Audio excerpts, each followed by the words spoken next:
দারুণ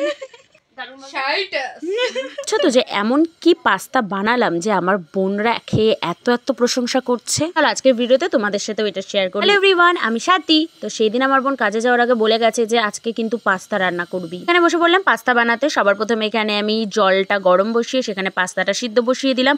আর পাস্তাটা সিদ্ধ করার সময় অবশ্যই সাদা তেল দিতে হবে একটুখানি, যাতে পাস্তাগুলো একটার সাথে একটা না লেগে যায়।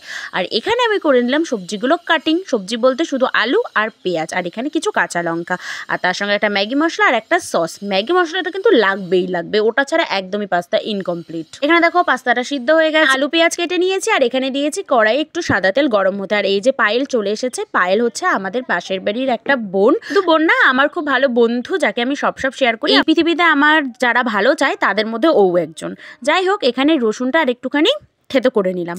তারপরে ওই গরম তেলের মধ্যে রসুনটাকে প্রথমে ফোড়ন দিলাম। এটা কিন্তু দিলে গাইস টেস্টটা একদম মানে ঝরে ঝরে পড়ে, খুবই টেস্টি হয়ে যায়। তারপর দিয়ে দিলাম কাঁচা লঙ্কাটা। এই দুটোকে একটুখানি ভাজা ভাজা হয়ে গেলেই সঙ্গে সঙ্গে দিয়ে দেবো আলুটা আর পেঁয়াজটা। কয়েকটা আলু পড়ে গেছিলো, সেই জন্য আমার বোন আমার হেভি বকা দিয়েছে। আমার বোন এগুলো একদম পছন্দ করে না।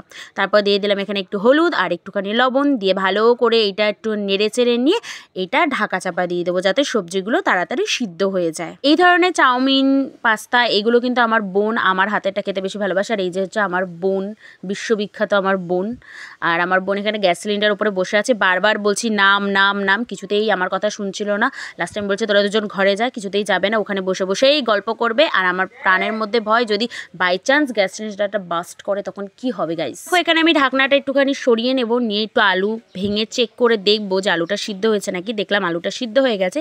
এখানে আমি সিদ্ধ করা পাস্তাটা তখন দিয়ে দিলাম। সিদ্ধ করা পাস্তাটা দিয়ে খানিকক্ষণ হালকা একটুখানি নেড়ে নিতে হবে। তারপরের মধ্যে একটুখানি লবণ দিয়ে দিয়েছি, হলুদ দিইনি, কেউ চাইলে হলুদ দিতে পারে। আমার হলুদটা অত ভালো লাগে না, একটু সাদা সাদা পাস্তা বেশি ভালো লাগে। তারপর ওর মধ্যে দিয়ে দিলাম কয়েক টুকরো চিনি, আর দিয়ে দিলাম দুটো সস, আর তারপর দিয়ে দিলাম ওর মধ্যে ওই ম্যাগি মশলাটা। এটা কিন্তু খুবই ইম্পর্টেন্ট। তখন কিন্তু গ্যাসের ফ্লেমটা একদম মিডিয়ামে দিতে হবে, একদম হাই করে দিলে হবে না, তাহলে পুড়ে যাবে নিচের দিক থেকে হালকা হালকা। পর এখানে ভালো করে সমস্ত সবজিগুলোকে ভালো করে মিশিয়ে নিয়ে তারপর নামিয়ে ফেললাম। আচ্ছা, কেউ যদি চায় এর মধ্যে ডিমও দিতে পারে, তাহলে সবার আগে ডিমটাকে আগে থেকে একটু ঝুড়ি করে নিতে হবে, তারপর অ্যাড করে দিলেই হয়ে গেল।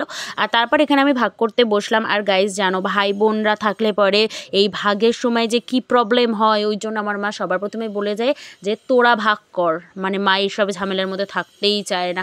তো সেই জন্য আমি এখানে ছোট ছোট দুটো বাটি এনেছি আমার বোন আর পায়েলের জন্য। আর ওনারা দুজন ফোন নিয়ে বসে পড়েছে, আর এখানে আমি এত কাজ করছি, জাস্ট ভাবো। এখানে দেখো আমার বোন খেয়ে কেমন করছে গাইস, আমি কি বলবো এদেরকে। আমার যদিও মনে মনে খুব আনন্দ হচ্ছিল। আর আমাদের বাড়িতে খাওয়ার একটা নিয়ম হচ্ছে, সেটা হচ্ছে যে যত তাড়াতাড়ি খেয়ে ফেলবে ততই ভালো। কারণ একবার যদি খাওয়ার কারো শেষ হয়ে যায়, তখনই অপোজিটের মানুষগুলো কিন্তু চাইবে, মানে আমার শেষ হয়ে গেলে আমার বোন আর মা চাওয়া স্টার্ট করে দেবে, মানে আমি ওদের কাছে চাওয়া স্টার্ট করে দেবো।